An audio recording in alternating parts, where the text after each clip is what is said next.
I didn't know a heart could stop beating without the body dying. But in that moment, listening to that 7-second voice note, I swear mine did. It was a soft whisper, intimate and warm, the kind of voice people use only when they're speaking to someone they love. "I'll see you at the altar, my love," the woman murmured, laughing lightly as if she were kissing the phone afterward. My blood went cold. The phone slid from my fingers and landed on the bed, still glowing with the notification from Adrian's cloud backup.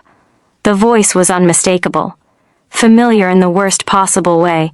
It belonged to Lena Ward, his childhood best friend, the girl he once described as a sweet memory, someone he'd long outgrown. But her voice didn't sound like a memory. It sounded like a present he didn't want me to know about. For a long moment I sat still, numb, listening to the faint hum of the ceiling fan spinning above me. The tea Adrian made me that morning still sat on the nightstand, steam fading into nothing. My hands felt like ice. My mind kept replaying the words: altar, love, laughter. There was no other interpretation. She wasn't talking about a party or a joke or a rehearsal for some event. She was talking to him. About a wedding. Their wedding. The worst part was that the voice message wasn't sent to Adrian. It was recorded as part of a video rehearsal schedule that his phone uploaded automatically. A phone he always kept locked, guarded, and strangely private for a man who claimed to love honesty. If not for that glitch in his syncing app, I would still have been dreaming about the life we were supposed to build together. Planning trips, saving for a bigger apartment, imagining him proposing, all while he secretly planned vows with someone else. I told myself maybe I was misunderstanding.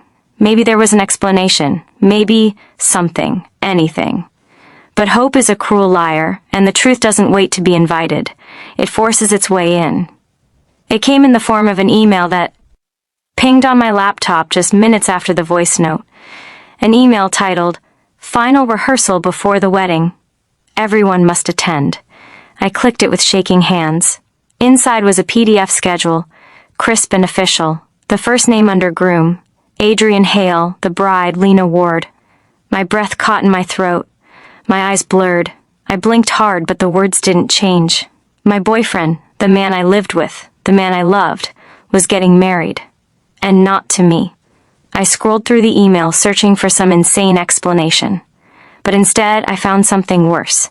A folder of attached documents including a private guest list, financial statements tied to Lena's family business, and a confidential letter from Adrian's father. A line in that letter tore straight through me. "Once the marriage is complete, the inheritance shift will go through as planned." It wasn't just love, it was legacy. Status, money, a deal. I closed the laptop slowly, my fingers trembling. The apartment felt too silent, too claustrophobic, too full of lies disguised as everyday life. The breakfast plate still sat near the sink because we'd been rushing earlier, laughing about something trivial. He'd kissed me before leaving. On the forehead, gently, like he always did. The kind of kiss a man gives when he wants you soft and trusting. I stood and walked to the living room, my legs unsteady. Everything looked normal, but nothing was normal anymore. The framed picture of us at the beach last summer seemed like a joke. His jacket on the couch looked like a costume. The roses he brought home 2 days ago felt like bribes in disguise. I sank onto the sofa, pressing my palms against my face. I didn't cry. Not yet. The shock was too thick, too heavy, holding my tears hostage. Instead, a cold clarity settled over me. He had lied to me. Not once, not twice, but every day for months. Every work trip, every late meeting, every "I'll explain later." He didn't intend to explain anything. He planned to disappear from my life like a coward, leaving me confused and heartbroken while he married the girl who had always been his family's choice. And he thought I would never find out. That belief, his confidence that I would stay blind, was the final push that straightened my spine. I knew then what I had to do, not for revenge but for myself. For the pieces of me he tried to bury with lies. I stood up and packed a small bag. Clothes, essentials, my passport. Not because I was leaving permanently, but because I needed space. I couldn't breathe in the apartment knowing it still smelled like him. I booked a cheap hotel on the other side of town and left without looking back. The next 2 weeks were a haze of quiet investigation. I didn't confront him. I didn't tell friends. I moved like a ghost, watching the cracks in his story widen. Every day I collected details, dates, messages, overheard conversations. And the more I discovered, the more my heartbreak hardened into resolve. This wasn't just betrayal, this was strategy. He kept me hidden so he could marry Lena without complications. He kept her unaware so she would enter the marriage believing she was the only one. We were both being used, both being lied to. On the third night at the hotel, I stood by the window overlooking the streetlights, and I made the decision that would change everything. I wasn't going to expose him with screaming or chaos. I wasn't going to beg him to choose me. I wasn't going to sit quietly and let him move on like I never existed. I was going to walk into his wedding, calm, composed, uninvited, and force him to face the truth in front of everyone he lied to. On the morning of the ceremony, I dressed slowly, deliberately. I chose the deep emerald dress, the one he always admired, the one he said made me look too unforgettable for this world. Good. Let me be unforgettable today. My hands shook slightly as I did my hair, but my eyes in the mirror were steady, not broken, not weak, strong, clear, ready. I took a deep breath and left the hotel. My heart hammered, but my resolve didn't waver. The drive to the wedding hall felt unreal, like I was watching someone else's life. But when I stepped out of the car and saw the elegant entrance decorated with white lilies and soft golden lights, reality hit me hard. This was happening. He was inside, minutes away from promising forever to another woman while still sharing a home with me. I walked toward the doors slowly, every step anchored by the truth he tried so hard to hide. I touched the handle, inhaled deeply, and pushed it open. The music drifted out first, soft, romantic. Guests murmured quietly. Families smiled. The room glowed with celebration. And then, as I stepped fully inside, Adrian turned. His smile fell apart. His face paled. His entire world cracked open in his eyes. He thought I'd never know. But I was standing right there the moment I stepped inside the hall. Every whisper died mid-sentence. But the hook, the moment that froze the entire room, wasn't my entrance. It was Adrian's reaction. He didn't just look shocked. He didn't look guilty. He looked petrified, as if the one person he feared seeing the most had just stepped out of the shadows and into the light. His jaw slackened. His hands trembled. His entire posture collapsed in on itself. For a groom standing at the altar, moments away from making vows, he looked like a man watching his whole life go up in flames. The music stuttered, then cut completely. Guests turned their heads toward me, whispering now in sharp little breaths. I could feel dozens of eyes trying to place me. Some recognized me instantly. Others sensed something was terribly wrong from the look on Adrian's face. And then Lena turned. She had been radiant just seconds before, glowing in a soft white gown, bouquet clutched gently, smile like a sunrise. But when she saw me, the smile drained out of her like water through broken glass. Confusion flickered first, then fear, then a deep, uneasy understanding she was trying and failing to push away. Adrian took a shaky step toward me. "Mira," he whispered, voice thin, pleading, barely holding itself together. "Please, not here." I tilted my head slightly, a calm expression resting on my face even as my heart pounded painfully inside my chest. "Why not?" I asked softly, my voice carrying across the room with unsettling clarity. "It seems like everything else happened without me." A ripple went through the guests. Someone dropped their program. Someone else muttered a stunned, "Oh my God." But the loudest reaction came from Adrian's mother. She clutched her husband's arm, her eyes wide. "Is that..." Her? Her.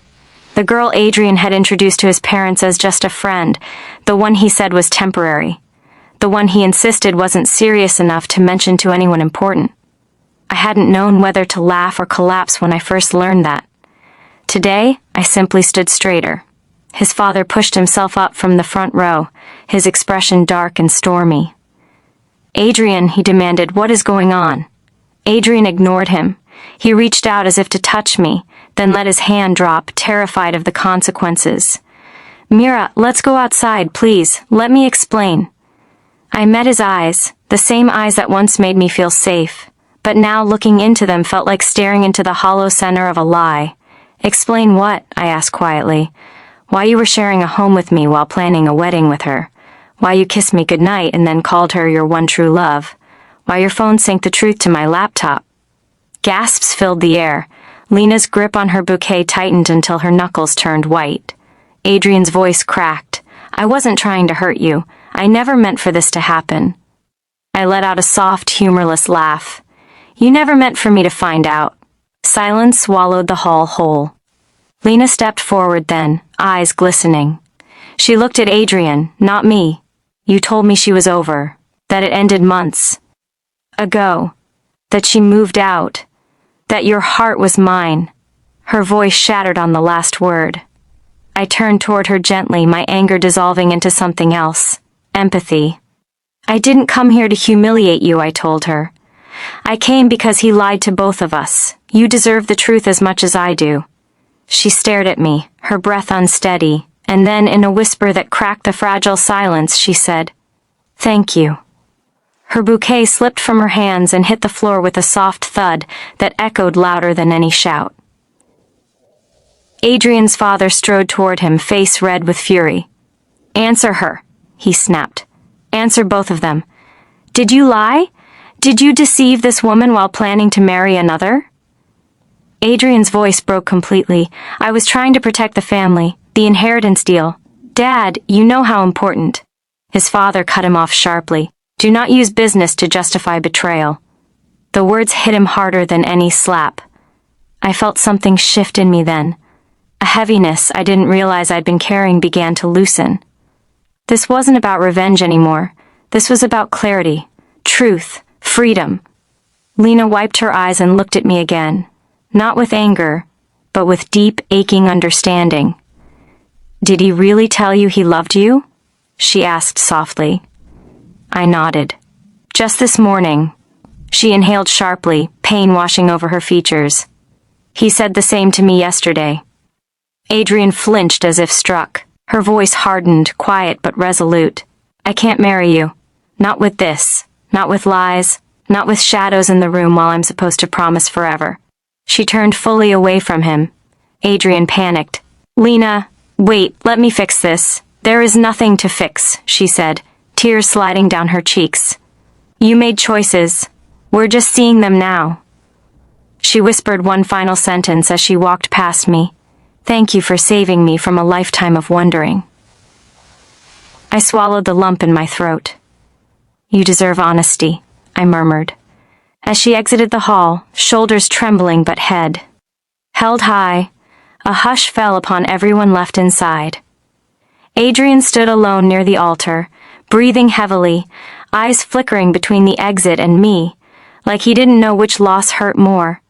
He approached me slowly, desperation written across his face. Mira, he pleaded, don't leave. We can work this out. I messed up, but I did love you. I do love you. My heart clenched, but my voice remained steady. Love doesn't hide.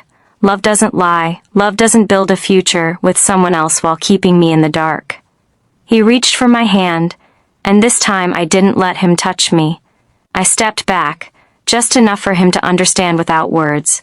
There is nothing left for us, I said softly. You took that from both of us the moment you chose to have two lives and call them one. For the first time since the day we met, he looked small. Lost. A man crushed by the collapse of his own carefully constructed illusions. Mira, he whispered, voice trembling. I'm begging you. I shook my head. I'm done with begging. And you should be too. I turned and walked toward the doors. Every step felt like reclaiming a piece of myself he had tried to erase. When I reached the exit, I paused and looked back just once. The image was unforgettable. Adrian standing alone at an altar meant for a woman who no longer wanted him, surrounded by guests who finally saw the truth. I pushed the door open and stepped into the sunlight, and for the first time in months, the air felt clear. My heart felt light. My life felt mine again. Sometimes the most powerful moment in a story isn't when someone arrives, it's when they walk away, free.